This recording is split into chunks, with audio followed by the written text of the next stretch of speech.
Good afternoon. I'll call this meeting to order. Please join me in the Pledge of Allegiance. Pledge allegiance to the flag of the United States of America and to the republic for which it stands, one nation, under God, indivisible, with liberty and justice for all.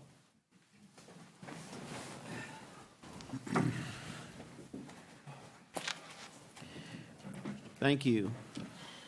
Let's move on now to public comments. Mr. Doyle, how many people do we have? We have 3 speakers, Mr. Chair. How much time can we allot? Let's do 3 minutes. Very good. Our first speaker is Leslie Litt, who will discuss magnet program repulsion.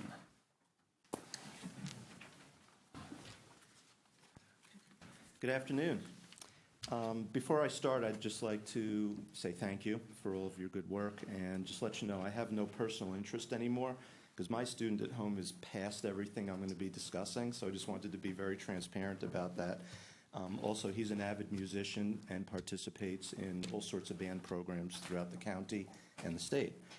I want to speak about magnet programs and specifically first mention Cobb County Schools, as you all know, maintains a very much needed high school program titled Magnet. Over the past few years, there's been an increase in the caliber of universities that these magnet programs are getting students into. So that's a testament to the very good work that all the directors, teachers, and students are doing. With that in mind, I'm going to ask you to do something a little odd. Close your eyes for a few seconds and imagine yourself, if we can all remember as an 8th grader, visiting your high school auditorium. And just think about it for a second. Think about what it was like back then. And then you're in a concert and a high school teacher starts to speak in the middle of the concert, in between sets, about how you don't have to go to a magnet program to do well. You can come to this high school. Then you're enticed by a foreign trip to another country as part of a band or a chorus or an orchestra program. So if you come to this high school, you get to go. And then in the coming days, there's a requirement, of course, that monies have to be paid as a commitment for the trip. And it's quite early on. You're talking much more than a year in advance. Now put yourself in the shoes of the magnet program teacher, an administrator, or an individual who heard about this speech, heard about, finding out that the music program has scheduled trip meetings the day before magnet acceptances are supposed to come out online. It's not a coincidence. This keeps happening over and over again. Course electives are requested by the high school students, from feeder middle schools, and only a couple of weeks before the acceptances are released. You learn that counselors in the middle school are pushing their students to go to the feeder high school. And you're aware that the teacher who made the speech and others in similar positions are not happy about the fact that they are losing good prime students to magnet programs. So the teachers and administrators, even those who have offices in this building, they're not able to speak up about this. They're afraid. And I was encouraged to speak on their behalf. Apparently, this is the best venue, where all this information can be conveyed. The high school needs to work with the students that naturally feed into their facility and build them up academically instead of trying to actively recruit students that may be destined for the magnet program. From what's happening now, the one team, one goal slogan is being thrown out the window. So a student who would benefit from the program is not going to benefit. I'm here today to patently ask the board and our superintendent, please, manage this situation with the end result that the students are not actively enticed or solicited to attend any high school. This would include students not being asked to choose electives until after the magnet students are released. Please remember how you felt when you closed your eyes, and remember what it was like to be an 8th grader. Time, Mr. Litt. You were probably very impressionable back then. Our next speaker, Mr. Chairman, is Melissa O'Brien, who will discuss communication between CCSD and Cobb County government. Good afternoon, Superintendent and school board members. My name is Melissa O'Brien, and I am a parent of Cobb County school student, a substitute teacher, and advocate for the community. I am also running for Cobb County District 1 Commissioner. You recently received a new enrollment study for 2018 by Education Planners. While this study offers great information, I was disappointed once again to see that it does not include any information with regard to potential new development in the county. I am a West Cobb resident who speaks on rezoning issues in my community. In a 5-mile radius of my house, there are some 1,000 homes that are slated to be built through the rezoning process alone in the next two years. In the past 2 years, excuse me. In addition, our county's cities are also growing and adding mixed-use developments and housing, some of which now and eventually will add school-aged children. I suggested last year that it may be helpful to include this information as it gives a window into our future, and it only seems prudent that it would help in planning and assessing when using our eSPLOST dollars. Further, I would urge you to revisit your once quarterly meetings with the Cobb County Planning Department to review rezonings and housing starts. It can only help to guide the district in wise economic decisions. Thank you. Our final speaker, Mr. Chair, is Connie Jackson, who will discuss raises. I know that's a surprise to everyone.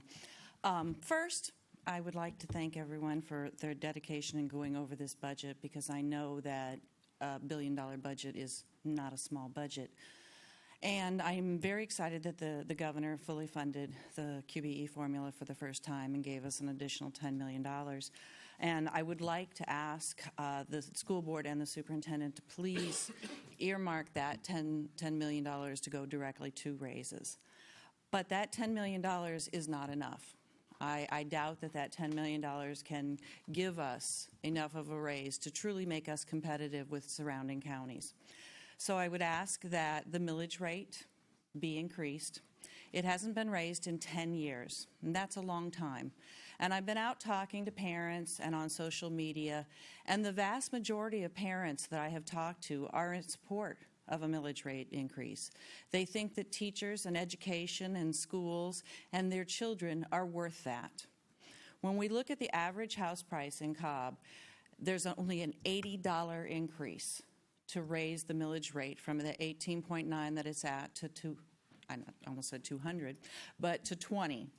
And that would be enough money to give us a 2.5% raise for every regular employee in Cobb County. Bus drivers, cafeteria workers, teachers, parapros, we all need a raise. I know some of you have seen things that are happening to like the bus drivers. When we have spring break, some bus drivers come back and they get no paycheck, none, because they only get paid for the week that they are working, and their benefits take all of that. We should not have people working full-time in Cobb County that are eligible for food stamps and WIC and all those other things. We need a raise. It's time. The money's there. And frankly, I think that most people out there would support it. We want to be the best education system in our area. We want to be the best paid teachers. I don't want to keep seeing us losing education professionals to Cherokee, Fulton, APS, and Paulding. We have to have a raise to be able to compete with those areas. I would ask you, the board, to take that seriously. Thank you.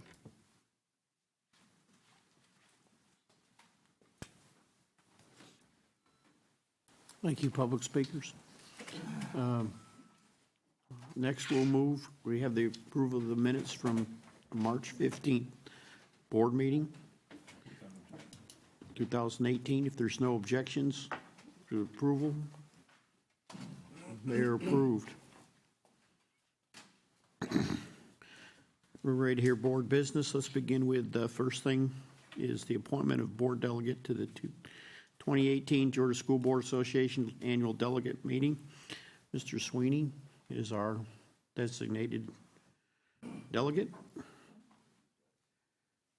Thank you, sir. I know he does a great job, and they really respect him down there with the work he's done, and I appreciate him taking that on again this year.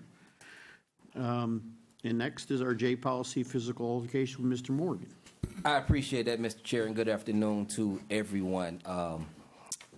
I've had a lot of really good conversations about physical fight, to be quite frank with you. And when I say I've had really enriching conversations, I mean I've had talk with Dr. Daniel and Darryl York, and his staff.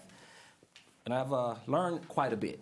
And this is the conclusion that we drew, or at least this is what came out of those multiple conversations.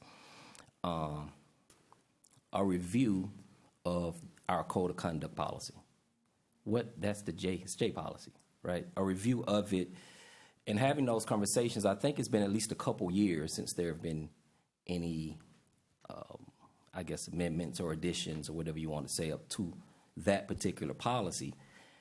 So my ask is that if we can have a review, and I know it's a protracted process, so this is not something that you review and then in July we are seeing what they might or might not have found out about it. I find it's a very comprehensive, inclusive process. But I would like that, and the reason that I want to submit that to be done is because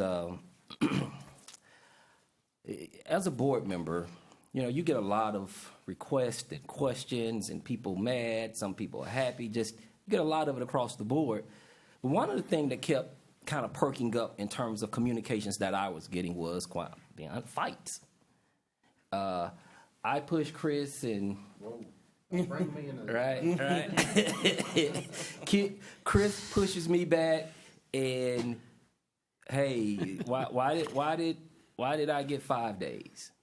A couple things that I've learned is that currently in our policy, and correct me if I'm wrong, if there's a fight, there's a minimum 5-day suspension. If once the principal, whoever has looked at all the information, if they say it was a fight, it's a minimum of 5 days. Now, me being a principal, nothing is more important in a school building than safety and order. I'm very clear about that. The reason, but one of the question marks I have is this. Sometimes as a principal, I wish I was empowered to say, David Chastain, you're going to be suspended, son, but 3 days. As opposed to, I got to give you 5. That's the minimum. Now, from having communications, I hear that, some principals give 10, and that's perfectly fine. So all of that to say, I would like to propose there being a review of that J policy dealing with code of conduct and see if that can gain traction, if that's something that the board and the superintendent might be amenable to taking place.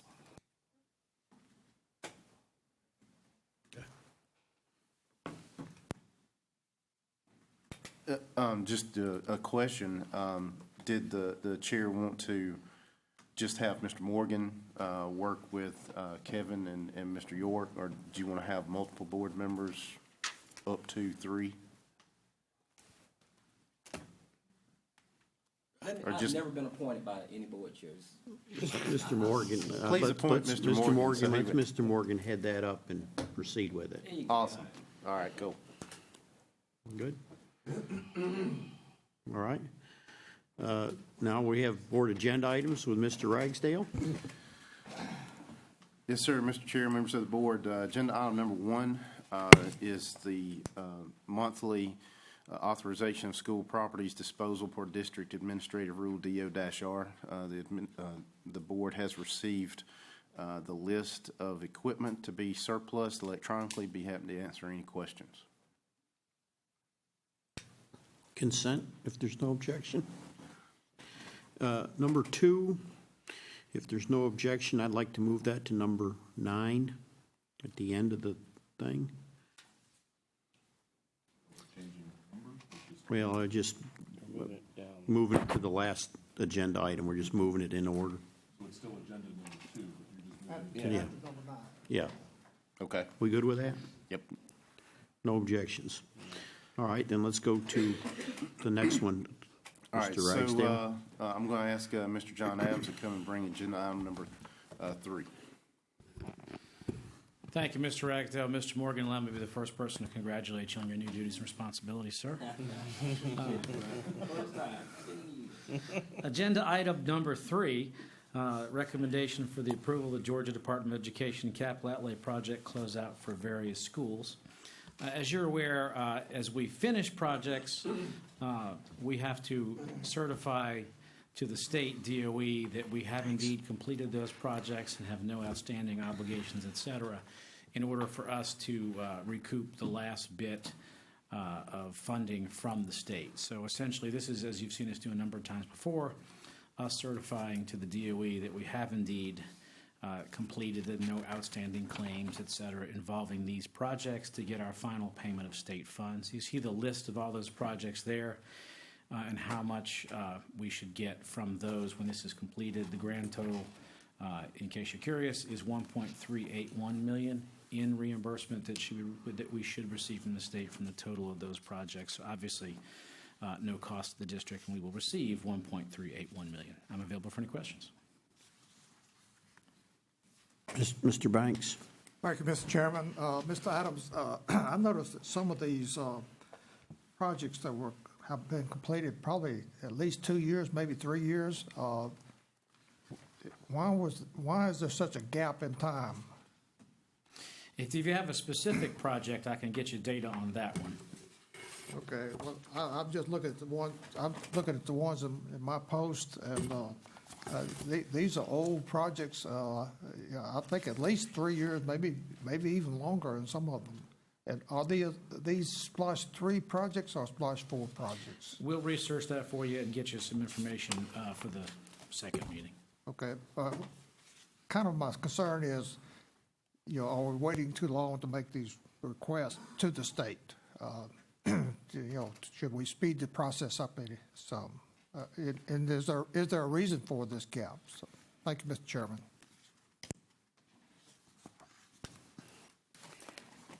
Any other questions? Put that for discussion. All right, number 4. Number 4, recommendation to phase out the Lasser High School Auxiliary Gym, Harmony Leland Elementary School, Clay Elementary School, King Springs Elementary School, and the Pebblebrook High School Auxiliary Gym and CTAE building. This is sort of the reverse of that last item because in SPLOST 4, Lasseter High School is scheduled to receive a new gym, and then in 5, the other projects are scheduled in 5. We have to, in advance of those projects, manifest our intent to the Department of Education via the resolution that we intend to phase out those buildings, and that allows us to comply with their requirements and then move forward with the construction of these new facilities.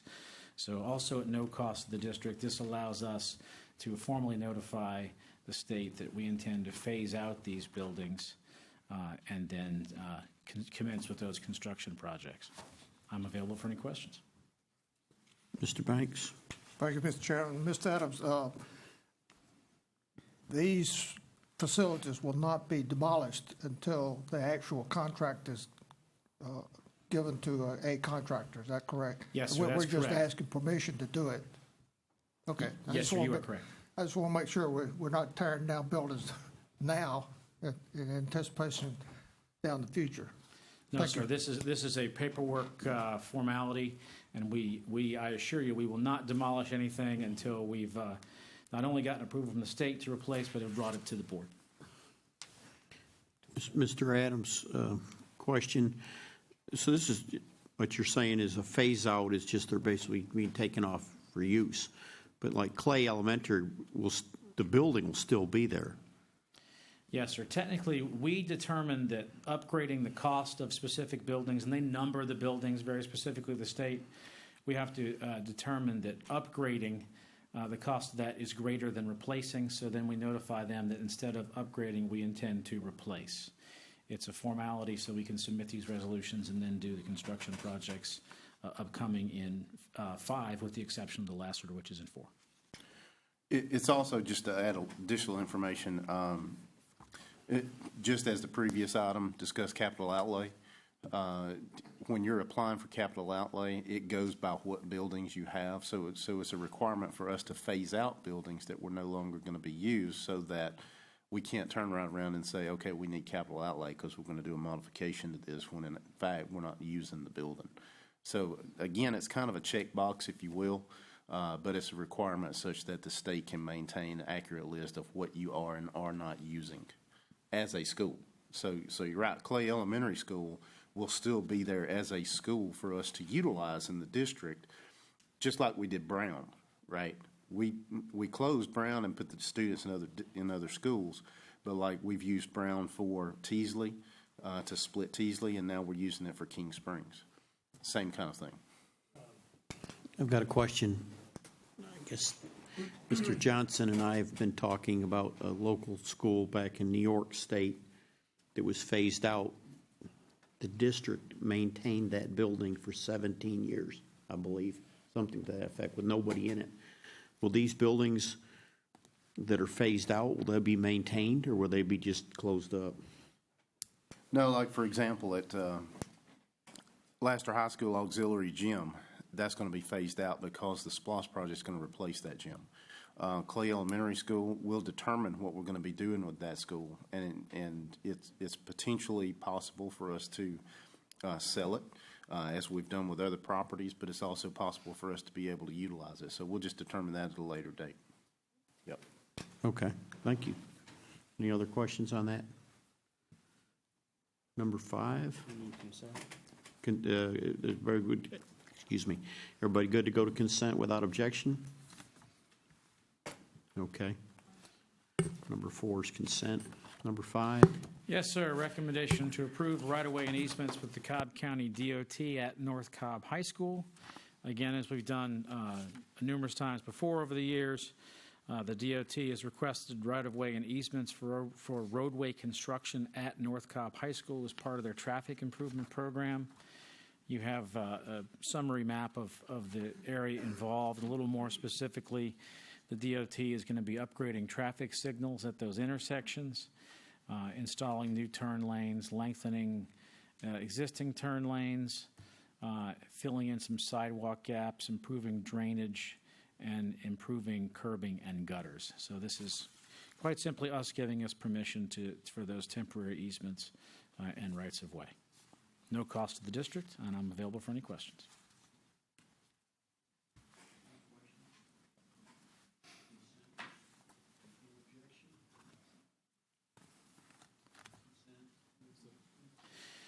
Agenda item number 6, recommendation for approval to award a contract for Harrison High School Gym and Theater.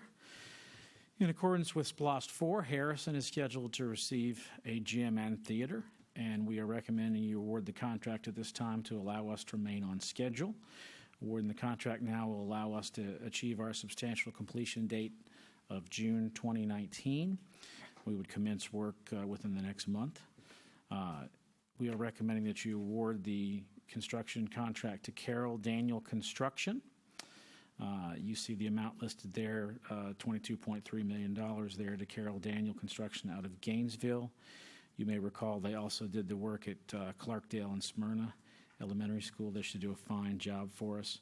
So we're recommending you award that to them, $22.318 million as budgeted out of SPLOST 4. And I'm available for any questions. Questions? Mr. Adams, that's a SPLOST item, isn't it? Yes, sir. Discussion? For discussion. Number 6. Number 7. Yes, sir. Number 7, recommendation for approval to award a contract for Walton High School Replacement School, specifically Stage 2, Phase 2, the Performing Arts and Theater, or pardon me, Performing Arts and Athletic Spaces, essentially the new building that will house Performing Arts and Athletic Spaces. Also, SPLOST 4, as you're well aware, Walton is going to receive the second half of that replacement project. Allowing us to award it at this time would help us achieve our scheduled substantial completion date of November 2019. We're recommending that you award the contract to Evergreen Construction out of Atlanta, Georgia for $31.735 million. As you may recall, they did work for us at Barber, McCall, McClure, and Mountain View. Should do a fine job for us. So we're recommending the award to them at this time to allow us to proceed as soon as possible. I'm available for any questions. Questions, Mr. Sweeney? Thank you, Mr. Chair. It looks like there's a bit of a good news story here, too. I'm seeing that it's $3 million underneath the original planning estimate. Yes, sir. You see the original planning estimate came in, if you're rounding at 34.7. The architect estimate, which is much more recent, obviously, than a planning estimate, was 33.9, and we're recommending you award it at 31.735. So it's a very good news story. Yes, sir. And then capital outlay dollars, are there capital outlay dollars eligible for this project too? Yes, sir, they are. Okay, terrific. And did I hear you say substantial completion by November 2019? Yes, sir. Terrific. All right, thank you. Consent, discussion? Discussion? Okay, number 8. Number 8, recommendation for approval to award a contract for Osborne High School's rebuild. Once again, in accordance with SPLOST 4. As you're aware, Osborne High School is scheduled for a rebuild. We are anticipating, in this case, a substantial completion date of August 2020 for this classroom rebuild. We're recommending you award the contract to Carroll Daniel Construction, again out of Cartersville, in the amount of $47.495 million, as you see there. That, too, is budgeted in SPLOST 4. I will point out that the SPLOST 4 estimate did not include a gym, which largely accounts for the difference between those two. So this, too, is a good news story of us fulfilling our obligation, and we're going to deliver an excellent product. So I'm available for any questions. Questions, anyone? Discussion? Okay, number 9. Yes, sir. And number 9, recommendation to revise the modifications to Garrett Middle School in our 2018 capital outlay application, as well as Sanders Elementary School and Timber Ridge in our 2019 capital outlay application for state funding. As you know, we submit capital outlay applications to the state annually, and from time to time we do have to revise those to make sure that what we are going to do and when is in compliance with what we submitted to them, and that's the case here. We're simply aligning the 2018 and 2019 applications with our most recent timing and plan for these projects. There's no additional cost to the district. Questions? Consent? No objection. Number 9 is on consent. Thank you, sir. And now we return to the original number 2 item. Yes, sir, Mr. Chair, members of the board. I'm not sure, but I think we've probably set a record to get through all the agenda items we just did in 28 minutes. Exactly. So, as you know, when it's my duty to present a balanced budget to the board by law. And so we did that, and then today we're asking you to approve a tentative budget. That being said, since Mr. Morgan just left, we'll take all his money, and now we'll be able to improve that balanced budget. So, obviously, we are very happy with austerity reductions being restored. You know, that has been a legislative priority many, many years. When you look at the total amount of money that we have lost as a district since austerity cuts as a concept has been enacted, it's over $700 million. That's quite the ticket. So we were very excited when the governor decided to fully fund QBE this year. Now, granted, that came after I had already presented the balanced budget to the board. So what I need to do today is resubmit a balanced budget to the board because we have $10 million and change from the austerity cuts being restored. And I apologize, I'm getting over the flu, so I think I can make it, but I'm not making any promises. All right, so basically, I know, 6 feet away, right? Basically, there are 2 things that I'm recommending we address with the austerity cut reduction restoration funds. And I'll get to that in just one second. I want to say first, though, I'm recommending that we keep what has already been presented to the board in the balanced budget intact. So the 1.1% bonus for less than 238-day employees, and then the 2 additional days without a pay reduction for the 238-day employees. I'm recommending we maintain that bonus structure there. Now, I'm also recommending, here's the 2 things that are new. One is we enact a 1.1% raise for all employees across the board. That's going to take the lion's share of the $10 million and change that has been restored through the austerity reductions. The remainder of the funds, I'm recommending that we improve and increase the allotment pool from 6, which is,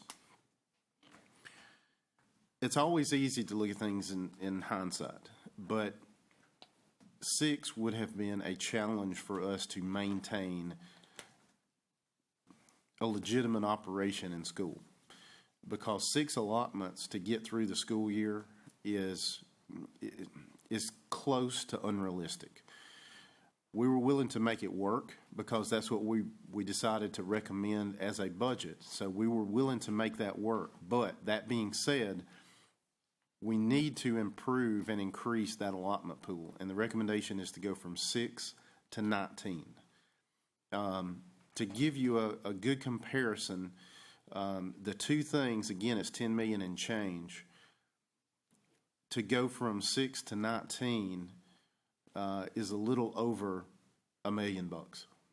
So we're talking truly the lion's share is in the raise. And someone may question why a 1.1% raise. Why wouldn't you just do a 1% raise?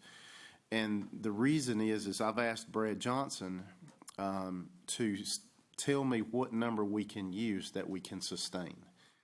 Because last year, obviously, we were unable to do any kind of raise. We did a 1.1% bonus, which I got numerous emails on from various employees appreciative of that bonus. And again, a bonus is something that the education world is not necessarily attuned to. Corporate world, salespeople live and die by their bonuses every year. So that was something that I'm very much appreciative of the board that you allowed us to do a bonus because we couldn't afford to do a raise. That being said, though, I think this utilization of the austerity cut reduction restoration funds, as well as the monies we were going to identify and have identified for the bonus, I think it gives us a best of both worlds, if you will, because we can still give the bonus to employees, which primarily is teachers, assistant principals, non-238-day employees. But also, that 1.1% raise allows us to recoup some of the lost ground that we did lose last year by not being able to afford any kind of raise. The second question, or the next question that you may be pondering is, okay, if we increase the allotment pool from 6 to 19, what happens if we hire all 19 positions? And I'm saying that I hope we do not have to hire all 19 positions, but I've asked Brad to make sure that should we do, and should we be required to hire all 19 positions, can we sustain that raise and the funding structure that we're proposing to you? And the answer is yes, we can. So we're 100% confident that the sustainability is there for what we're recommending, regardless of whether or not the allotment pool of 19 is fully utilized or partially utilized. The next thing I kind of want to cover is I feel like I didn't do a good enough job last month in discussing the total package, because we were focused on the fact of not being able to afford a raise, but we did want to do the 1.1% bonus. So taking into consideration the entire compensation package, I kind of want to pull out an example. So a new teacher to the district, for example, that has less than 10 years experience is going to receive a step increase of approximately 3%. So different pay scales are weighted differently. Some are weighted on the front end, which is the case for teachers. Some are weighted middle, and some are weighted in the back end. So each individual pay scale is being weighted differently means that it's going to vary as to what step increase an employee is going to get. Regardless of the weight, every employee that is eligible is going to receive that step increase. So using the example I've just provided, that teacher with less than 10 years experience is going to get 3% step increase, a 1.1% increase should you approve this budget. So that's at 4.1. Then a 1.1% bonus. So now you're at 5.2% difference in salary from last year to this year. Granted, the 1.1% bonus is not a raise. It's a one-time payout, but it still impacts what the teacher is paid or what the employee is paid. So I think that overall, this is just, it's an excellent story for employees. Should the board choose to approve this budget as it is, because regardless of minimum, every employee will get a 1.1% raise and a 1.1% bonus. So that's a minimum. So the increase in salary from one year to the next will increase by 2.2% minimum. And then you'll have various employees, again, based on what salary scale they're on and based on what step they are on. Because like that example I used for the teacher less than 10 years, once you hit 10 years as a teacher, it's every other year when you get the step increase. So that's when we say, when we're talking about step increases, it's every employee that is eligible for a step increase. It doesn't mean you have to do anything or, anything can be taken away. It's if you're eligible on that pay scale for a step. So all of that being said, two things can be summed up for the new money from the austerity cut reductions, and that is a 1.1% raise and then increasing the allotment pool from a total of 6 allotments to 19 allotments. And just a reminder there, one allotment is either one teacher or 2 parapros is how those numbers work out. So all of that being said, now I'll ask Mr. Brad Johnson to come and bring additional information to the budget. And of course, I'll be happy to answer any questions if you have those as well.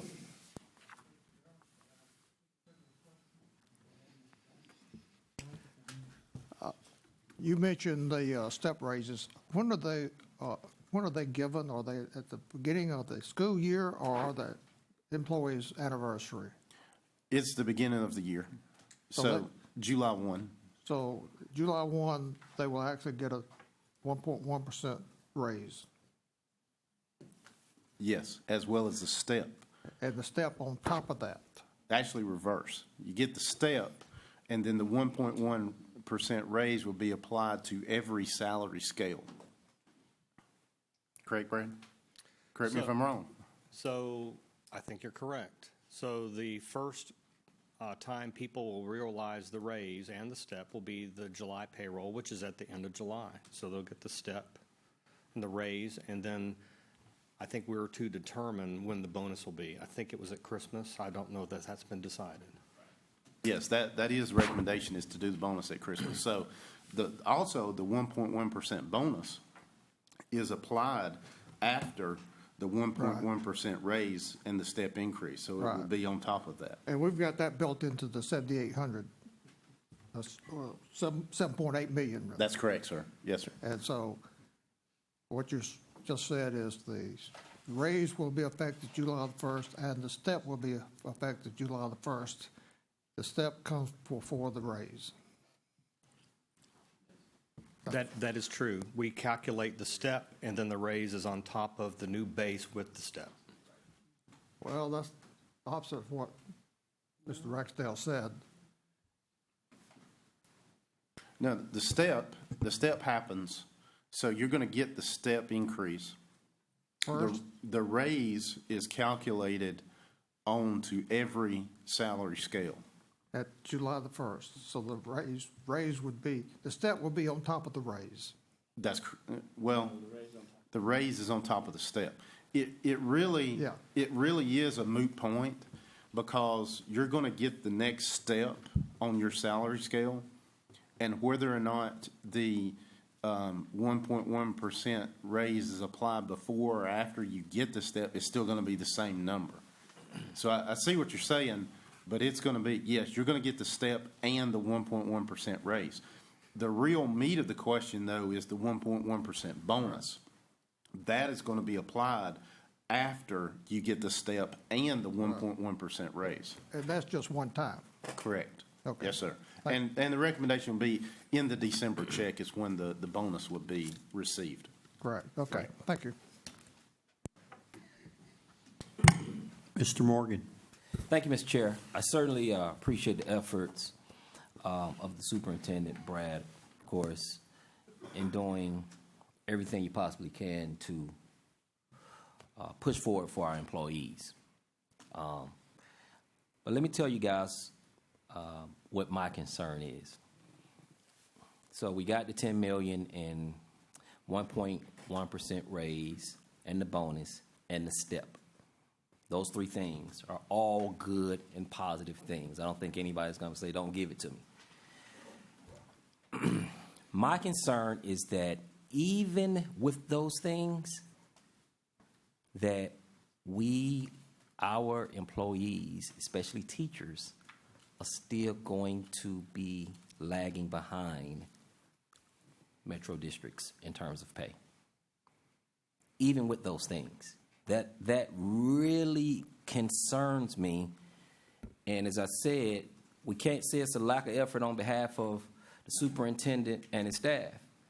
You know, it's $10 million only going so far. And I know to some people who don't understand this world, like, wow, all that money. But what is it, like $7 million per 7 million is 1%? Some right around in there? It's over 8 million. So my concern, guys, is this. As we have these budget discussions, we have to be intentional and mindful that, you know, I think from 0 to 10, from what John Adams presented to us, right now, we're at 9 out of 12 in terms of our competition. 0 to 10, we rank 9th. And so even if we approve this budget and what the superintendent has said, guys, we still going to be at the bottom 4th of our competition in terms of our teachers if you're 0 to 10 years. Is that, Mr. Adams, I don't want to catch you off guard, but am I factually stating that correctly? Yes, sir. That concerns me as we go through this. We have to be mindful and intentional about how we get ourselves, to me, out of the lower 4th quadrant, the bottom tier of pay for our teachers and employees in this district as we go through this budget cycle. Thank you, Mr. Chair. Thank you, Mr. Morgan. Any other? Mr. Johnson wanted to present. Mr. Johnson. Ready? Mr. Chair, Mr. Vice Chair, members of the board, Mr. Superintendent, I'm going to try to take the comments that we've already talked about, but I'm going to talk about these things in a little bit more depth so that everyone can understand why we are where we are and how the numbers were calculated. And, you know, we talked with the board on March 15th, and we presented the board, and we told you in the budget calendar to the extent that our budget process is. I mean, we're talking about building a budget that's in excess of $1 billion, tens of thousands of accounts. We review all of those. They're reviewed by each department and each school. It's a very involved, in-depth process, and it's hard for me to articulate to you all just the detail that we go through. But what I want to try to explain is on the table over to my right, as in past years, we're going to give each board member a budget notebook for you to take home. I wanted you all to have something tangible to take with you so you can understand just what the scope of this project is. This is one of the biggest strategic projects that we undertake every year. Now, for the public listening and for everyone else, we're going to have that also online for the school, for everybody to review, all Cobb County citizens. I can't think of another school district that goes into this much depth So you can see all the detail that we've done. And every number that we present to you, you can see all the calculations. You can drill down as deep as you want to see the calculations. Our budget process is very involved. We started back in November as far as internally going through personnel allotments and all types of operational budgets at the departments and schools. We presented the budget initially to the board on March 15th. And we reviewed the budget calendar and the initial budget overview. And today I have a revised overview at your desk today that shows incremental things that we have added. And I think Mr. Ragsdale's already alluded to those items that we have on there. The remainder of the budget calendar is a schedule of additional meetings as the board continues with their consideration of the budget. Today, on April 19th, a budget hearing is scheduled for 6:30 p.m. prior to the night board voting meeting. The tentative budget, as presented today, is scheduled for approval today at the voting meeting. And as always, the tentative budget is not final and can be changed, but we move forward in this manner in order to advertise the budget to our employees and Cobb County citizens for their review. On May 17th, another budget hearing is scheduled for 12:30 with the legal adoption of the budget scheduled for approval on that day at the night voting meeting. So if you would refer to your overview at your desk today, I'm going to make some fairly detailed comments, but I'll try to go through it as quickly as I can. Let me start with some highlights. First of all, the FY 2019 tentative budget that we hope will be advertised today and approved by the board is balanced. The proposal continues to utilize $7.8 million in fund balance, which follows a $3.2 million use of fund balance last year. And in a few minutes, I got some fairly detailed comments on fund balance. The next item, proposal contains no millage tax increase in this proposal. And currently, the millage rate, the general fund millage rate, remains at 18.9 mils, which is the same as the previous year. The proposal continues to contain a salary step for eligible employees based on their salary schedule. The salary schedule averages 1.5%, but it can be as high as 3%. It just depends on the salary scale you're looking at. The proposal continues to contain a decrease in the work year for 238-day employees in lieu of a bonus. Now, just some more detailed comments about the incremental changes since the last budget presentation. We have some revisions, and these changes are reflected in items 9, 10, and 11 on your budget overview sheet. These changes have to do with revisions in state revenue projections by the Georgia governor. So what I tried to do on the overview is I continued to tell a story because the overview at the top part is the same as last time, and I just keep going down the rows so you can see every incremental change. Specifically, the governor increased the state revenue estimate for FY 2019 by $195 million. Our review of the data shows that the K-12 program in Georgia got $167 million of this new revenue, or 85% of this new money. As a result, the Cobb County School District General Fund will receive $10.2 million in incremental revenue, which will in effect eliminate the state austerity cuts that we have dealt with since 2003. This is no small change in that our district has lost a cumulative amount of approximately $600 million since 2003 as a result of these cuts. So we appreciate this change in the QBE funding structure. In addition to the highlights I've already presented, it is proposed that these additional funds be used for several items. Number one, a 1.1% salary increase for all permanent employees with a cost of $9 million, and that's in line item number 10. And then the second item is additional instructional positions. And you might recall that in our last presentation, our pool of positions in the 2019 budget was only 6 positions. This pool is needed because even though we try to estimate student counts for the upcoming fall, We need a pool to man our classrooms in case additional students arrive at our 112 schools. It's it's almost impossible to estimate exactly the number of students at each school and how they will populate each school. It is proposed that this additional money be also used to increase the pool by 13 from 6 in the last version to 19 currently.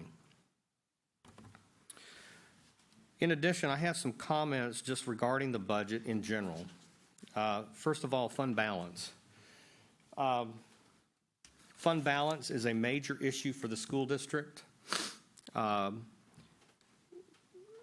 Several years ago, in 2016, we gave a 4% raise.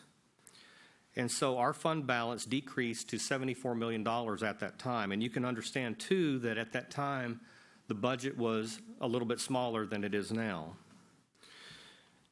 A portion of the fund balance was used to give a 4% raise in 2016, which decreased fund balance to that level. This was a planned event at the time because we knew that we had a certain amount of revenue lapse available. We also knew that we also had a certain amount of expenditure lapse available. We knew that we might have more additional midterm adjustment revenue from the state. We also knew that there were additional grants that were available to us that increased the fund balance. And we also knew that we were getting a certain amount in bus funds to buy additional buses. So as a result of knowing that information, we took a conservative or moderate risk to give the 4% raise at that time. And we discussed this in detail with the board, and we knew that this was a moderate risk, but we also knew that we felt we had a certain ability in the finance division to estimate these numbers and to make sure that we came back the next year in a good position. And I think we have, and I think you've seen the numbers. Also, back in that time, too, our estimates in the budget had a little bit more lapse in them.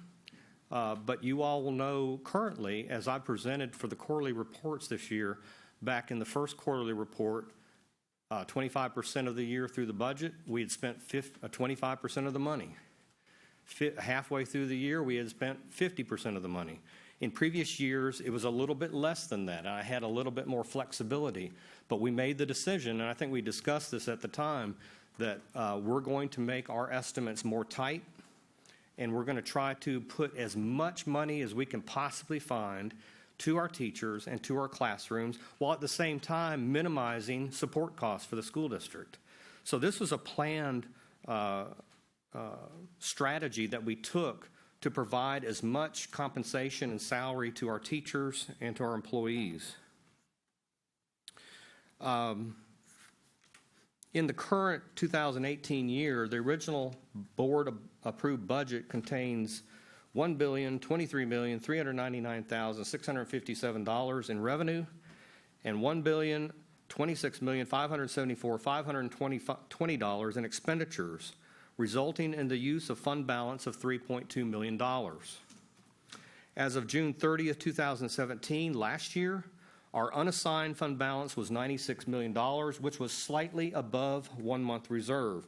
1 month reserve for us, it ranges because it's not at a fixed point, but we average it, and it's somewhere in between $89 and $92 million. So we were in excess a little bit last year of that target.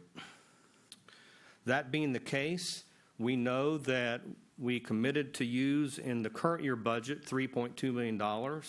We also, in this budget, we are committing to use $7.8 million more in fund balance. So in my mind, we're going a little bit below what 1 month reserve is, but I still think in a budget the size of $1 billion, I still think we're going to have some percentage of lapse in the budget that I think that we can pull it off. And again, I'm trying to work these numbers in concert with our credit agencies. They're looking at us very carefully. I get phone calls, how's it going? When I talk with our auditors, actually they want us to have 2 months of fund balance. You know, normally in normal circumstances, an organization of our size would have a lot more money than what we do. the Finance Division, I think, does a pretty good job of estimating. And I joke about it a little bit when I say we're 0.023% off many times when I'm presenting numbers. But it's really not a joke. We're trying to be as close as we possibly can. But at the same time, I would caution the board too, and you've heard me say all this many times too, if I'm 1% off to the bad, that's $18 million. So it wouldn't take much for us to have a bad estimate, or it wouldn't take much for circumstances beyond our control to put this budget in a tailspin. And what I've tried to do, Mr. Chair, is put together a budget that is a middle ground, that is a moderate risk, and a budget that we can monitor during the year. And we are accountable to ourselves, and that's why we prepare these notebooks, because everything we do is calculated, and it's not just random numbers. And so as we go through the year, we monitor the budgets, and we see how the numbers are panning out, budget compared to actual. And I think we've been pretty successful. But there's always a risk. And you can remember things happen. For example, I think you all might remember several years ago, we had a flood at one school, and it completely wiped out the school. Things can happen. And so there is a need for fund balance. Other needs for fund balance are things like when we have federal and state grants, those grants, the methodology behind those grants, they don't just give us the money. What we have to do is we have to front the money. And then as it's spent throughout the year, they reimburse us. So we're using fund balance not only to, because we know that we only get property taxes once a year, and we're using the remaining during the year, but we're also trying to take into account all those grants that we do. And some of those grants are pretty big, Title I and IDEA, and we try to account for all that. It's fairly complex. But I think that for us to look at the fund balance in our budget and suggest that we use more fund balance at this point, I think would be very risky. I think we've struck a middle ground, and I think that's a good place to be. When we did the 4% raise, we had a little bit more money to deal with because I was estimating a little bit less tight. But now here we are, and things have evolved. The budget's much tighter, and the board and the superintendent are depending on us to work these numbers and make them work because I don't want to be off $18 million the wrong way. Have some comments also on the overview. You might see at the top of the yellow section in the overview that you have at your desk that the first row is the 18 revised budget. Well, we have added some things during the current year with the purchase of the fairground building and architect appointments where we have used some fund balance as well. And so those are one-time costs, which is an appropriate use of fund balance because fund balance should be used for one-time things. But then you can see also in line item number 4 where we have taken that back out of the budget. So that $12 million has already been accounted for in the budget. Everything has been thought through in discussions in our department to try to make the most out of these numbers. And I think we have. I think we've struck a pretty good middle point. I do also have some comments on the property digest growth. In our 2019 tentative budget, we estimated net property digest growth of 6%. And when I say net growth, I'm talking about gross digest growth with exemptions subtracted from the gross. So you might have seen in the newspaper where gross property digest growth was 7.5%. And to keep in mind also that that is just residential and commercial. That doesn't include personal property and car tags and those types of things. But we have experienced a growth in property tax exemptions. One in particular, homestead exemptions, $10,000, and we lose a lot of tax money from that, but that's a benefit our citizens enjoy. Another exemption that has grown over the last several years is the age 62 and over exemption that our seniors enjoy. But that exemption has grown over the last 3 years from $78 million in revenue lost to $90 million revenue lost, and to next year, $101 million lost. So all that being said, I think that a net digest growth of 6% is a reasonable estimate at this time for the board to consider as real data, as real as we have it. The digest is scheduled to be approved in final form at the end of June. Unfortunately, we don't have the luxury of a crystal ball. Some people say I have a crystal ball in my office. Actually, I do. But we don't know what will happen with the property digest when we see. The exemptions may be more than we think. So, this budget will be reviewed today by the board. We're doing our best, board members, to give you good numbers and good estimates and giving you all available resources so you can make decisions. But when we get the property digest at the end of June, we'll have further news for you. But keep in mind that we will have already approved the budget by that time, because we're scheduled to approve the budget on May 17th. I also have one other comment from a strategic viewpoint, and I think it's incumbent upon me to at least say this. I think you've heard many times that the school district general fund budget has two main sources of revenue: state revenue and local property tax revenue. And while we're experiencing local property digest growth in the range of 6%, and I don't take that for granted, because over the last 10 years we've seen some negative growth and it has been very difficult to deal with. In fact, we've come through a perfect storm where state revenue was going down with austerity cuts and digest growth was negative, and it was a perfect storm. But I want to caution the board that it appears as though that our student growth is somewhat flat, at least right now. I'm not sure how it'll project out into the future. And so that will affect one of our main sources of revenue. And that's something that you all need to take into account, especially in the medium term and the long term. I don't think we have an expenditure problem in our budget. When you compare our budget to other school districts, specifically on support costs, we're far lower, and it's not even close on a lot of the support costs on the expenditure side.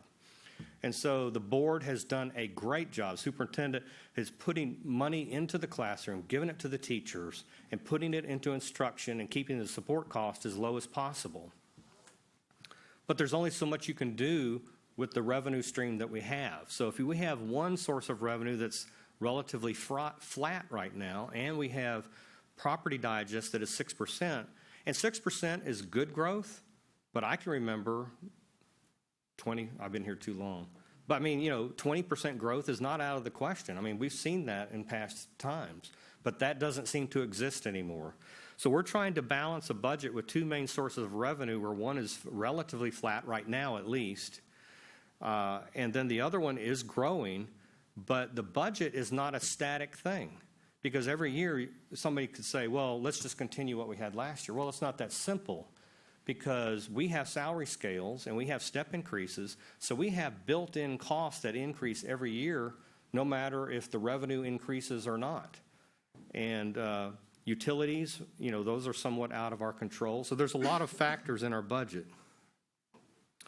But I will say that general fund revenue, there is a challenge, at least in the medium term and long term, to try to find additional revenue to supplement this budget. Mr. Chair, I think that these are my comments today about 2018 and 2019. We ask that the board approve the tentative budget today so that we can advertise to the citizens, so we can continue the discussion. The budget's not final, and this is a standard operating procedure, and the budget's not scheduled to be approved until May 17th. So, Mr. Superintendent, Mr. Chair, those are my comments so far today.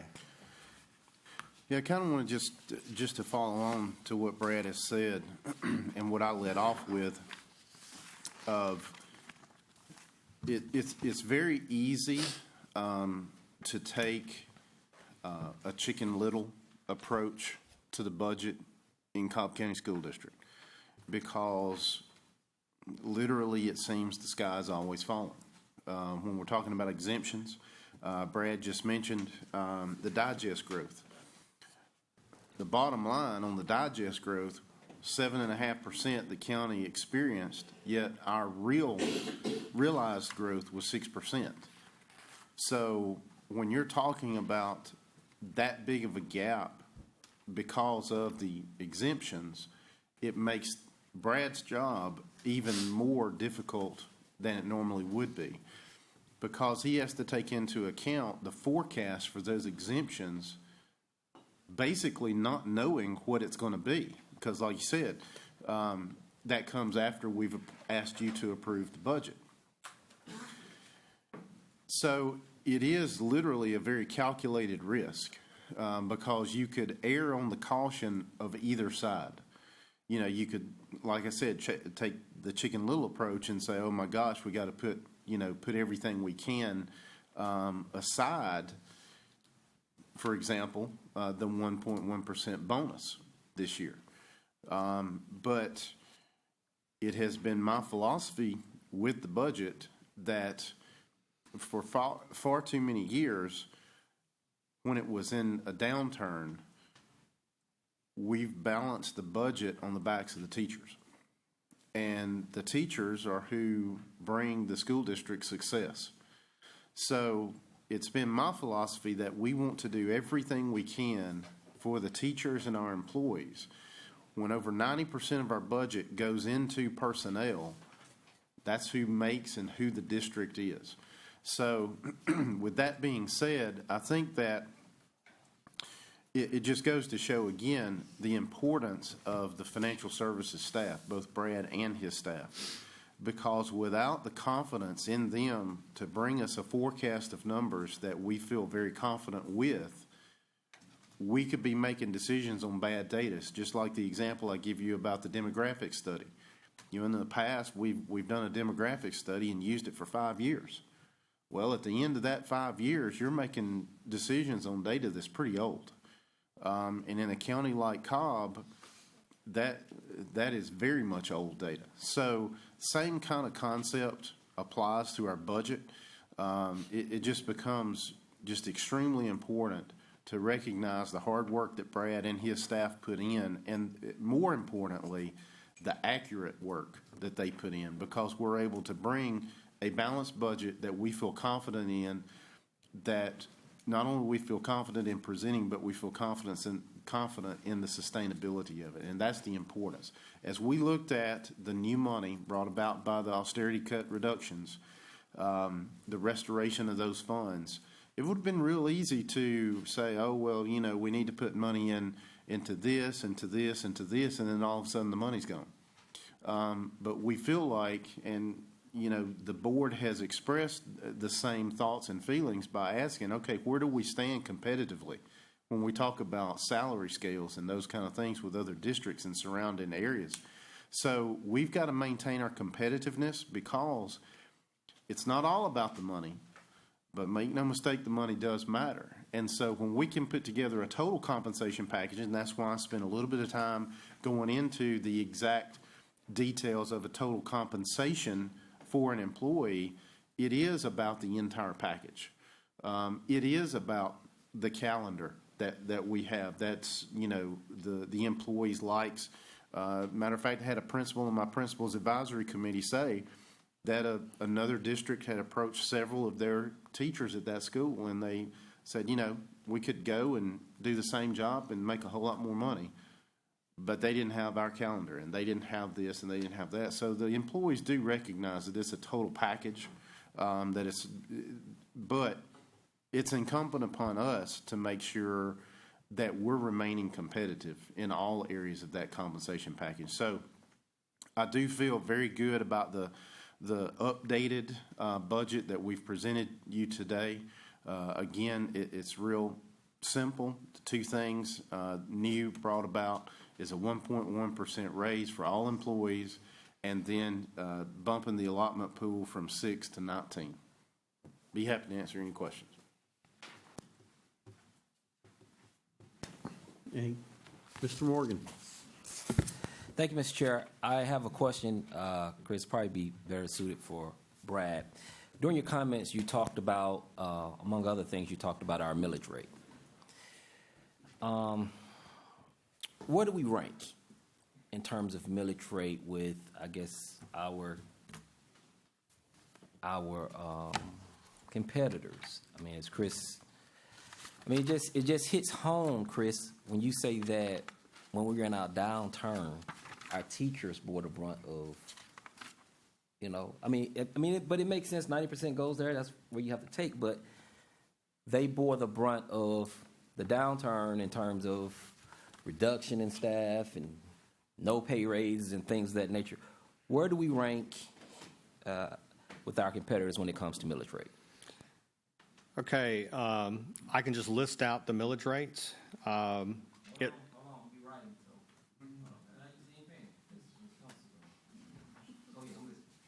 Okay. Atlantic Public Schools, the millage rate, and you might understand, too, that Atlanta and DeKalb have an exemption from the 20 mil cap. So as long as they don't go below 20, they have unlimited millage, which is interesting. Because when the state law was passed that the cap was 20, they were above 20, so they were grandfathered in. Yeah. Okay. So the Atlanta General Fund millage is 21.715. I can't believe I have this list here. Cobb is 18.9. DeKalb is 23.38. Fulton is 18.483. And Gwinnett, 18.483. And then Gwinnett is 19.8. So we compare very favorably. And we also have a homestead exemption that's $10,000, where Gwinnett's is only $4,000. So that plays into it. Property tax figures are not just the millage rate. The homestead exemption plays a big factor. So us being 10 and Gwinnett being 4, it's almost as if our millage rate is taking another hit, comparatively speaking. Hold on. Let me jump in there. Your mic wasn't on anyway. So just like with the 62 and over, we're not saying that we want to have that homestead exemption lowered. Right. But as an education point, everybody needs to understand exactly what goes into reducing the amount of tax revenue we get locally. And remember, and correct me if I'm wrong on the numbers, Brad, but at some point in time, the pendulum swung the other way from where we used to have the majority of our funds for the total budget. The majority came from local funds. Now, the majority comes from state funds, state revenue, right, Brad? Right, and Okay. but it's a pendulum that has swung back and forth. Mr. Chair, if I might follow up. That was a yes? Yeah. Oh, okay, thank you. Do you have Douglas millage rate right there in front of you? I do not. Okay. Well, some others I'll But my get staff offline. is probably looking on it right as you speak. Well, since they listening, Douglas, Cherokee, Forsyth, Bartow, Paulding. Am I missing anybody? Clayton, Marietta, if I didn't say them. Those, if they could. Okay, we're working on it. Thank you so much. Thank you, Mr. Chair. Thank you. Mr. Banks. Thank you, Mr. Chairman. I have several questions I'd like to ask. In relation to the current topic, do you have the actual digest numbers that these millage rates are based on for these counties or these jurisdictions? I don't have their detailed numbers. I just have their millage rate numbers. Because that makes a big difference on the amount of money that comes into a school district, because like Fulton County and the city of Atlanta has a huge commercial base that they're able to draw off of, and there's no exemptions for them like a 62 and older. Very good point, Mr. Banks, because if you have a larger commercial base, that means that they don't have to spend money on that property to educate kids. So all that property is free money to use in the budget. Whereas if you're more of a bedroom community, residential, there's probably an average, it used to be something like 1.6 kids per household or something like that. Yeah, we may get property taxes, but we're also having to spend money. So it's a kind of a net effect. Yeah. Even though Cobb County's commercial base is growing, but it's not growing at a very rapid rate, although our population is growing for the next 15, well, back to the next 23 years, but it's growing at a very slow rate of less than 1% a year. Now, going back to, statement about the demographic studies, this year, our population in October, student-wise, was 112,084. Okay, we get funding from the state for that. Now, next year is estimated to be 111,355, almost 1,000 under that. So that means the state is going to give us less money, but there's a good side of that. That means we don't have our local revenues will not change. In fact, they'll continue to go up. So it gives us a little bit of a buffer there from what we lose from the state side. We gain it on the local side.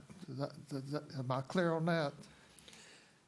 Funding from the state, the major factor in computing that is student FTE counts. Right. 3 counts a year on average, and we get most of the formulas are based on that.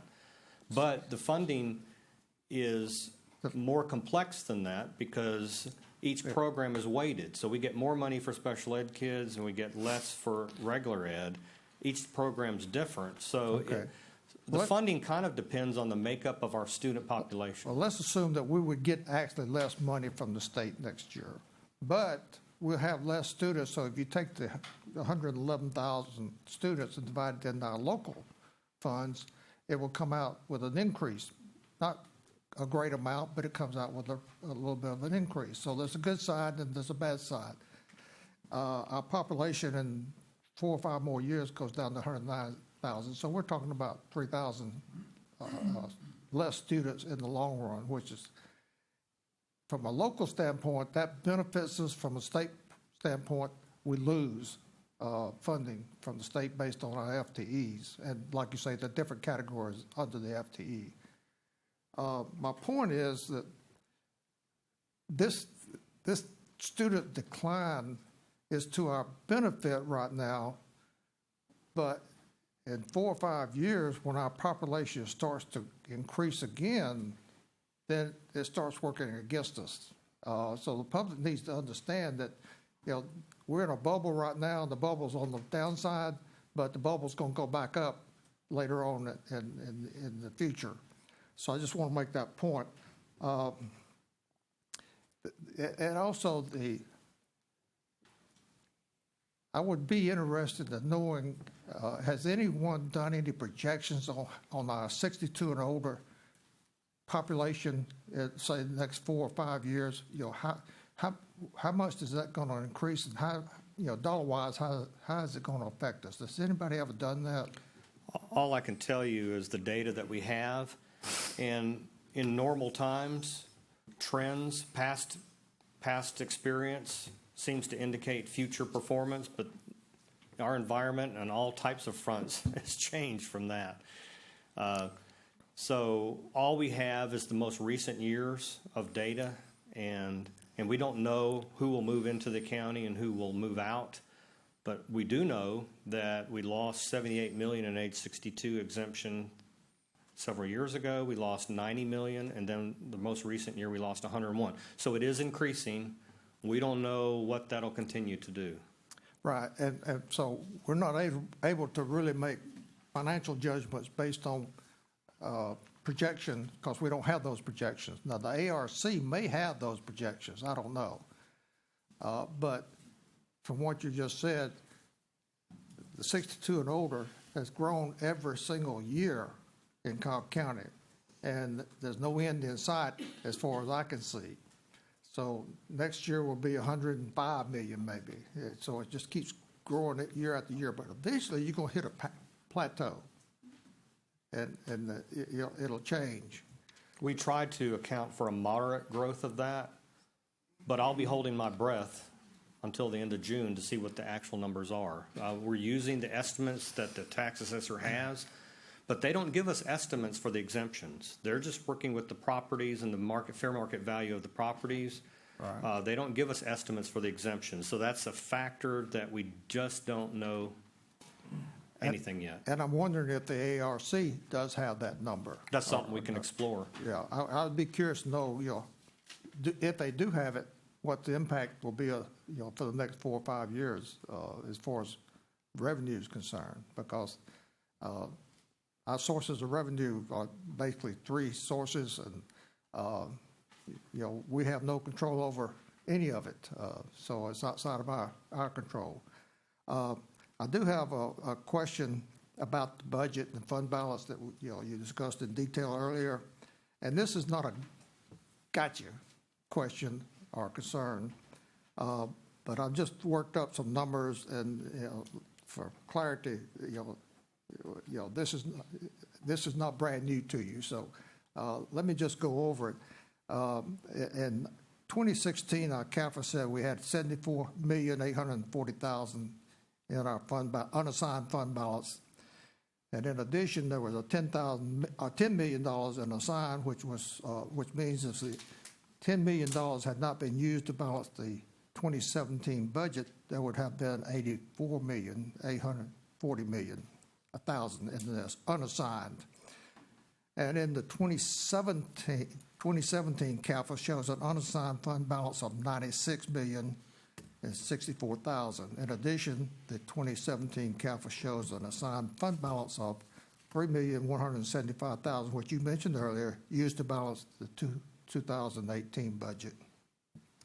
So that leaves, 2017 is unassigned $96,064,000, and the 2016 unassigned is $74,840,000, leaves a difference of $21,224,000. The tentative 2019 budget shows $12,992,000 and $423,000 of unassigned fund balance used to balance the 2017 budget. It appears none of the $12 million was used in the 2017 budget year. My question, and I've got a point I want to make after we discuss the question. How did the 2017 CAFA unassigned fund balance grow by $21,224,000 from the 2016 CAFA unassigned fund balance and the $12.9 million which was used in the 2016 CAFA fund balance to balance the 2017 budget?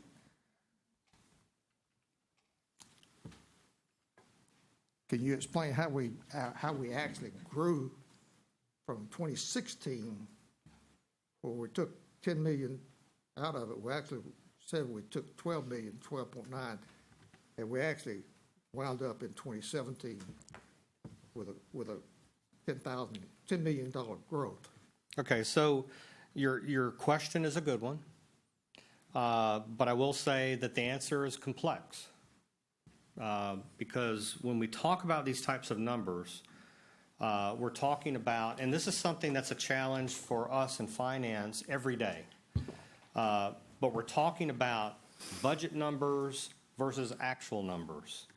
And so we might say that a budget is going to be something, and we hope that it's going to be something, but it may not end up being actually when the money's actually received or actually spent. So that's one factor in how the numbers can change.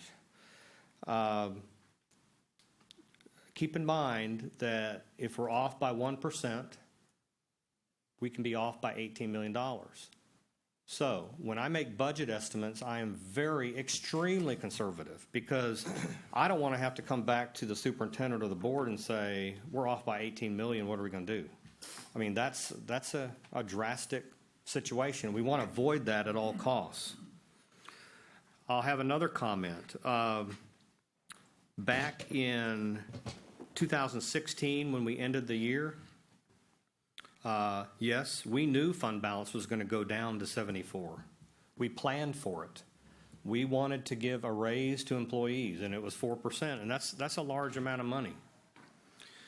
But we also knew at the same time when we did that, and I think I presented this to the board at that time, that I think the budget is constructed a little bit differently then than it is now. And of course, the budget's evolved. But I think that our how we estimated several years ago was a little less tight. For example, you might remember when we did the quarterly report halfway through the year, well, maybe it was only 49% spent. And so we had a little bit more flexibility in the budget to overcome errors or things that actually happened that's different than what we expected or different from what we estimated. But when we made this decision to give the 4% raise, and when we prepared this budget, we looked at the numbers in detail, and we said we were going to make the decision. We're going to prepare estimates that are more tight. And I think it's been demonstrated that you all have seen this. So halfway through the year, instead of 49% spent, it's now 50%. You know, when we presented back in February, halfway through the year. So that's one factor. Another thing that happened was in that year that we felt like midterm adjustment may go up more than we thought the following year, so we thought we might have extra money there. We also made sure that we had expenditure lapse on the bottom side where we spent less than what we were planning to budget. I think, and so when we talk about these numbers, you know, a $1 billion budget is $18 million. That sounds like a lot of money, but that's just 1%. So when we're off, maybe we're too much in one account, off too much, or we spent too little in another account, all those numbers fit together to where what we actually budgeted may be different when we get to what actually happened. So you have a lot of revenue accounts. We don't know what's going to happen in these accounts. For example, when you do get a chance to look through your budget notebook, you'll see all the different types of revenue that the school district has. And I don't usually mention a lot of those revenue because it's, we concentrate on the strategic items. You know, we have 2 or 3 main sources of revenue. But in order to answer your question, we have TAVID money, we have TAG revenue, we have birthday money, we have delinquent property tax, we have intangible tax, we have real estate transfer tax, we have alcoholic beverage tax. Believe it or not, we have liquor by the drink revenue. We have interest income. We have cell tower revenue. We have sale of asset revenue. We have Med-ACE and Medicaid reimbursement revenue. We have E-rate revenue reimbursement. All of those accounts, which are small, but many of those are $1 million accounts as well. So we don't know at any given point which ones are going to be more than what we estimated and which ones are going to be less than what we estimated. And when you take all those net differences, some are higher, some are lower, but you add them all up, $18 million isn't very much, to tell you the truth. And so when I prepare a budget, I'm working with percentages, and I know that when I present these numbers to the board, some of these numbers are huge. But it's almost impossible to prepare a budget this large. And I can tell you my counterparts in the corporate sector, they wouldn't prepare a budget this tight. You know, they're geared towards profit, and they want to give dividends, and you know, and so I try to present conservative estimates. Yeah. And so yes, the fund balance did go up, but I think that I'll make another comment too, because the general fund budget is rising. And so when we say 1 month reserve is this amount, 2 or 3 or 4 years later, it's something quite a bit larger. And so we've had to make sure that when we prepare these estimates, we need to understand how the budget's growing, how these accounts are going to work. It sounds complex, I guess, doesn't it? But it is. It's very complex. And so I feel good that we're we come within 1% or less, and in fact, many times I'll come to you and say it's 0.023% off, and but you're right, it did increase. Yeah. But what that's enabled us to do is to maintain a moderate risk, I might say. I don't think Chris would like it if we had $50 million left over and we could have given a raise. You know, there's many sides to this coin, and so how do we pick a point and pick that certain conservative position to where I don't have to come to you and say we've spent too much money, or I don't have to come to you and say, hey, I left money on the table, and any of those possibilities could happen. Because I mean, I may be off 1%, and then that happens. And so that sounds bad, but in reality, I was only off 1%. So I guess, Mr. Banks, I'm trying to explain why the fund balance increased, but based on our numbers, and we calculate these numbers very specifically, and you look in those notebooks, we have calculations for everything. And as we go through each month, everything's monitored. You know, we report to the board quarterly, but we monitor it every month. And if something goes wacky, we will know it. And we will adjust. And And I appreciate your explanation, and I think it's good for the public to understand that our budget is very, very complex. There's thousands of accounts, tens of thousands of accounts in our budget that we have to maintain. So the point I'm trying to get to, we're in danger. And we're going to be using the fund balance for the next 5 or 6 years in order to balance our budget, because our revenue streams are not going to change as they are now. We may get some small increases from the state. Our tax digest may go up, but also our 62 and older may go up also, which affects that.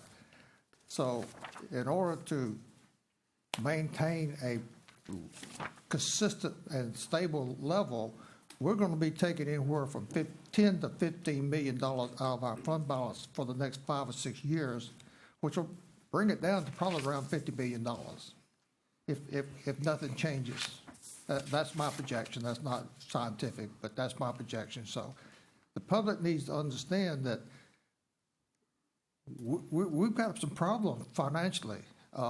We can't, you know, if we're going to have the best teachers, we've got to find some revenues to hire those best teachers, and we don't have it right now. So I'm more concerned about how we get more money into the classrooms, and also support our teachers and our support personnel as far as pay raises and salary levels that are competitive in the community. And the community needs to understand that these are real facts that are out there, and we've had to deal with them. And our source of funds is either the state or the local, basically. You know, although we get a little bit from the federal government, but not significant amounts. So let me ask you another question. In the white part of the handout you gave us, the board approved adjustments. Let's do this during discussion. Mr. Banks, let's do this during discussion. Pardon? Let's do during the discussion, these questions. This is the discussion. I'm talking about in the evening meeting when this item comes up for discussion. You want to do it then? That'd take too long. I've only got 1 or 2 more questions. I just, the $5.6 million that's allocated out of the $9.8 million, that was borrowed from the fund balance. And so that's going to be repaid in the future, correct? So that will help the fund balance some. Absolutely. Also. And we take all these things into account. I have detailed list of everything that Chris tells me to do. Okay. And everything the board that approved. Yeah. And so, We have lists. Yeah, And so- so we know what to do with each of those adjustments. And when we prepare next year's budget, we will take into account every single thing that's decided. yeah. We're not perfect, though. We may make some mistakes. Well, and we need to understand that this $9.8 million is not permanent. There's part of it's temporary. Correct. And you'll see in item number 4 where we reduced it back out because those are one-time costs. Right. Okay. One other thing. You've got an excellent staff. Would you take time to introduce them and explain exactly what their responsibilities are? Absolutely. Our staff is here today. Our director is Mandy Wissing, if she would stand. Our budget managers are David Baker and Becky Beck.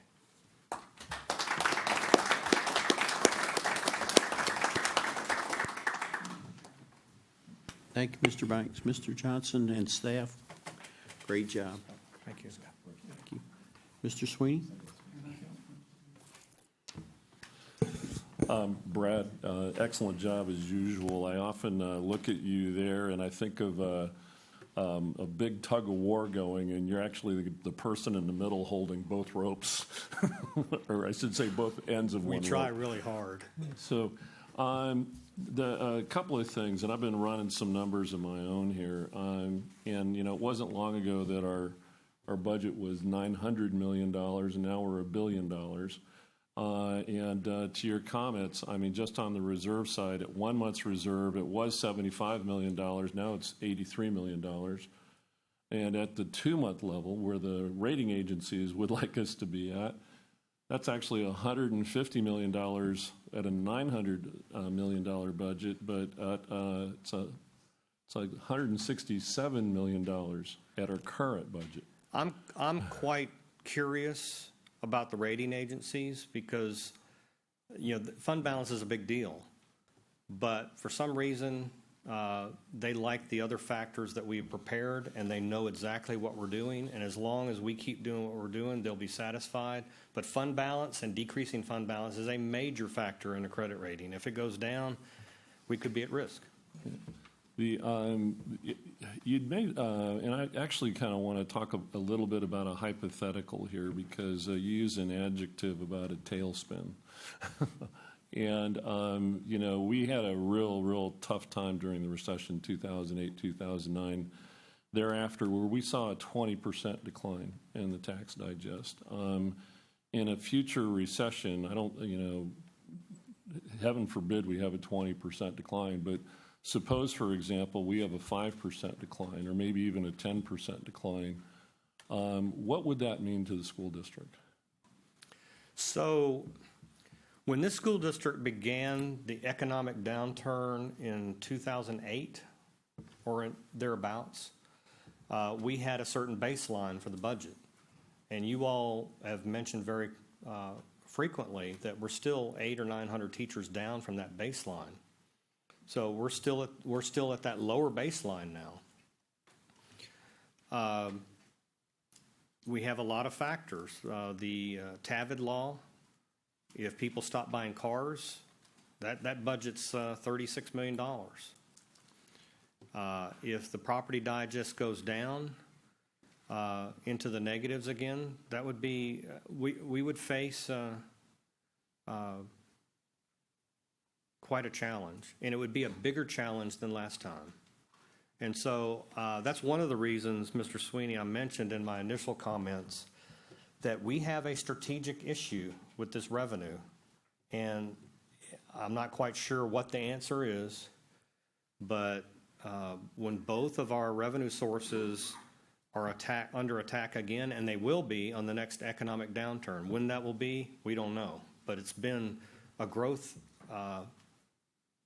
time of growth right now, but there are always downturns, and one will come. It will come. I just don't know when, and so it would be nice to prepare for when that downturn comes, but we have already cut the budget pretty extensively over the last 8 years, and our revenue sources are what they are.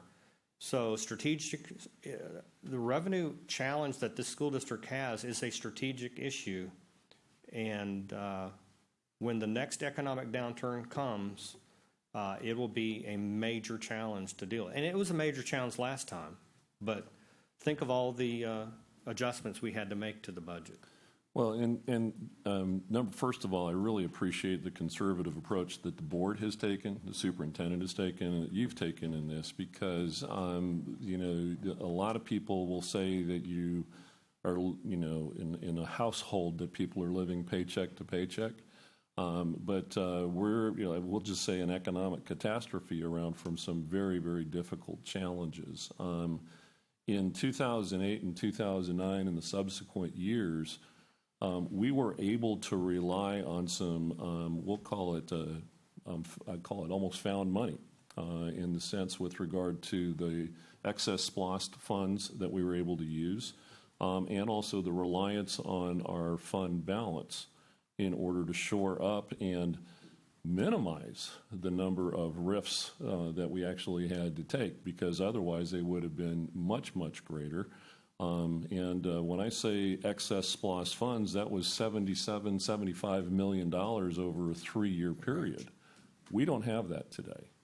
I mean, so we don't have a shock absorber, so to speak, relative to any economic downturn. And we're at the 1 month minimum as far as the reserve fund is concerned, which is relatively tight. So again, I just want to tell each, of you, particularly as well as your staff, that I really appreciate the conservative approach here. Another thing, we're talking about the differences in millage rates and so forth, and because we hear about it all the time, is that you all have a lot of money and you should be able to do certain things, but just on a comparative basis, I was looking at Fulton County's budget, and this is for 2017-18 year. With their millage rate, their general fund revenues were $627 million on an roughly an 18.5 millage rate. That translates into $6,468 per student, and ours is roughly $3,900 per student. Okay, that's a $2,500 difference between per student in Cobb County versus Fulton County on a similar millage rate. And again, to your comments earlier, this has a lot to do with the preponderance of the commercial digest relative to Fulton County. And people have heard me say this as well. Even within Cobb County, the difference between the Marietta City school system and the Cobb County school system is profound, because Marietta has a much greater number of commercial properties relative to its student population.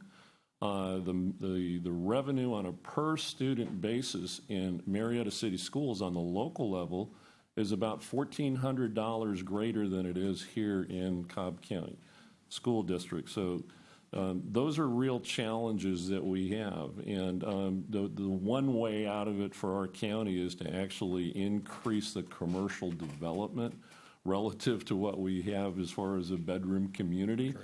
That will help us out. The one thing that I think we also have to be conscious of, and again, I've said this before, is Georgia's laws are quite favorable to cities annexing property.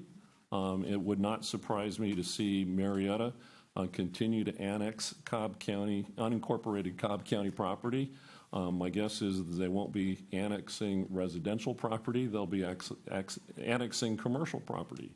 And so that's another challenge that we have. So again, you really have some great conservative leadership. I just wanted to express my appreciation. And the other thing I want to say is that we're in an election year. And interestingly, during election years, money seems to flow to education.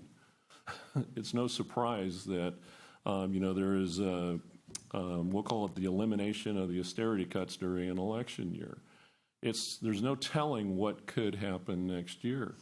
But one thing that possibly could happen is that you're going to probably see more funds targeted into specific areas, because I know there's a large push in like technical learning, or we'll call it trade learning and so forth. And so monies that go into those areas will not necessarily be helping out the broader K-12 population as a whole. So just my comments, and I appreciate everything that you're doing. Thank you. Thank you. Thank you, Mr. Sweeney. Mr. Scamahorn. Thank you, Mr. Chair. Mr. Johnson, as always, you and your staff are doing excellent work. I've got a couple of real quick ones. One is, and it may have been in your introduction, I apologize for missing the first part of it. and I've not really had a chance yet to look into it for other reasons. But it seems odd to me, and Mr. Sweeney touched on it, it is an election year. But we've had other election years, and they've not, eliminated the austerity cuts. They still take them. Do you or the superintendent have any insight as to why now, this year, all of a sudden, out of the blue, they, eliminated austerity cuts now? I do have a comment on that. if I've got an everyone likes. opinion, but I want to hear yours first. Then you can tell me if mine's wrong. I don't have an opinion, I just got facts. I'll take those. I'm not supposed to have opinion. Movie line. Yeah, You can't handle the truth. no brag, just The governor increased the revenue estimate for 2019. So that's what's been reported. And the revenue estimate was increased by $195 million. They did, to their credit, give 85% of that new money to K-12 education. And Cobb, as a result, our portion of that was $10.2 million. So I'm not sure why the decision was made to give us the majority portion of that increase in the revenue estimate, but that's what was reported. Well, here's, my thought is, and if I recall, didn't they increase the charter schools like 155 million? Or is that even low? I don't know the answer to Okay. that question. I think it was a thinly veiled attempt to try to lessen the impact of that enormous amount of money that the legislature and the governor put into charter schools. It could So- be. And I think that's why. So, and I, for one, am dissatisfied that they have taken that money away from public schools to give it to those that have the choice and the social status to take advantage of it. And my hope is that others eventually will get a chance to take. The other, and thank you for the facts. No brag, just facts, right? My other thing is throughout the course of not just this year, but years past, what percentage of the number of people or percentage of people come to your office and want to really get into the weeds of our budget? This is not a gotcha question. I'm looking for your opinion again. No, actually, we don't get a whole lot of questions about the budget, and one of my opinions on that is that I think that we're pretty transparent in the budget. So if somebody wants to dig down into the weeds of our budget, all they have to do is go online to the budget website, and there will be all these details in these notebooks. It'll tell them how every number was calculated. So the type of person that would be interested in numbers and they want to learn more about our budget, they could easily go to our notebook. There are spreadsheets, and it's very organized. For this line item, you go to this tab in the notebook, and you can see exactly how it's calculated. One thing that we try to do is not wait for the questions. We're trying to answer the questions before they're even asked. So I think that helps mitigate it. But we do provide opportunity for the public to ask questions. We have the public hearings. In fact, we're having one today. So a combination of those things. Wouldn't it be safe to say that most folks have lots of other things they want to do or have to do, and they rely upon the great competence that we have in order to make the thing work? Would you agree with that?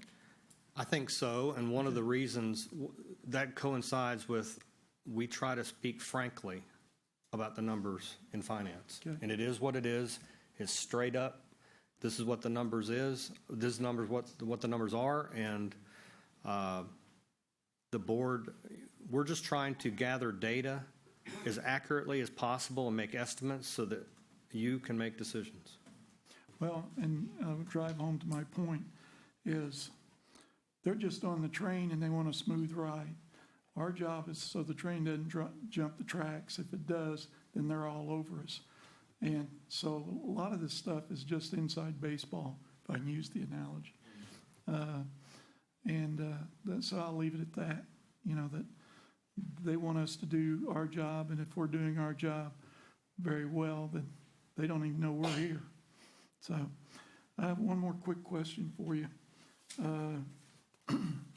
Between last month's tentative budget on this page and this month, down at the bottom, this might be a question for the superintendent too, but either one. Item number 9 on, let's see, on March the 15th, item number 9, it says one-time bonus. And then it's item number 12 on this month's list. Same amount. I assume that was the bonus that we were going to propose to our employees. Yes. But now we're also proposing an item number 10, 1.1%. So we're going to give both? That is correct. So, Okay. so a summary of it would be that non-238 people will receive a 1.1% raise, or 1.1% bonus, and then 238 employees will receive a shorter work year. And then anybody who's eligible for a step increase will get that step increase. And that was what was presented last time on March 15th.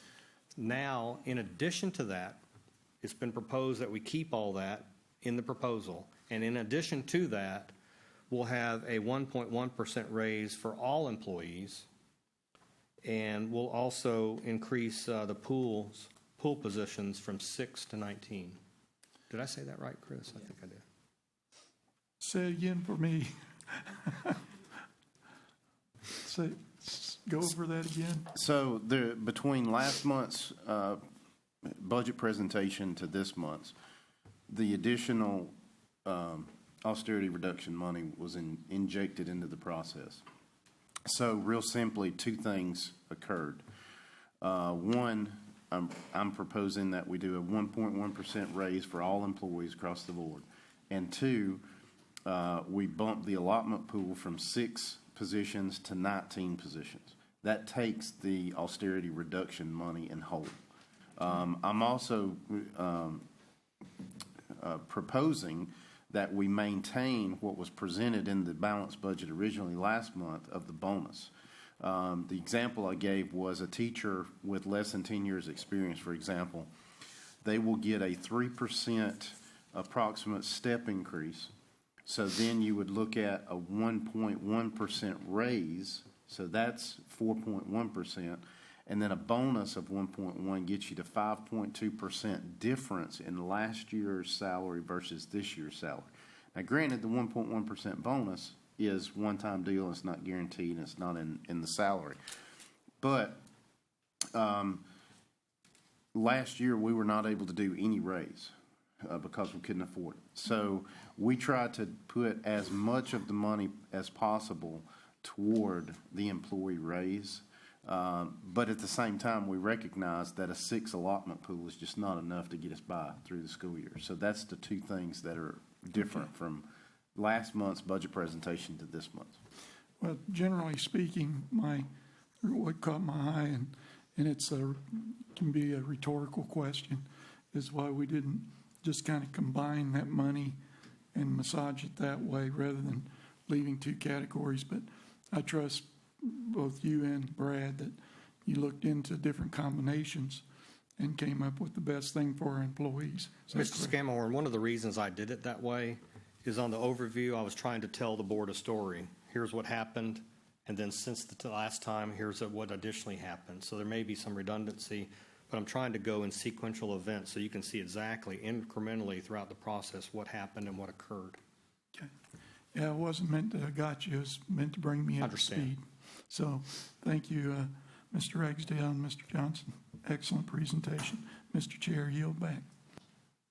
Thank you, Mr. Scamahorn. I guess we'll go with that one on discussion. And we have the approval of the agenda. If there's no objection, our agenda is approved. Agenda is approved. I need a motion to go into executive session to discuss personnel, land, or legal, all three. Mr. Sweeney, have a second? Mr. Morgan, all in favor? That's Mr. Morganson, that? 6-0. Any opposed? No opposed. 6-0. We will now recess to executive session and return at 6:30 for the budget public forum. Thank you.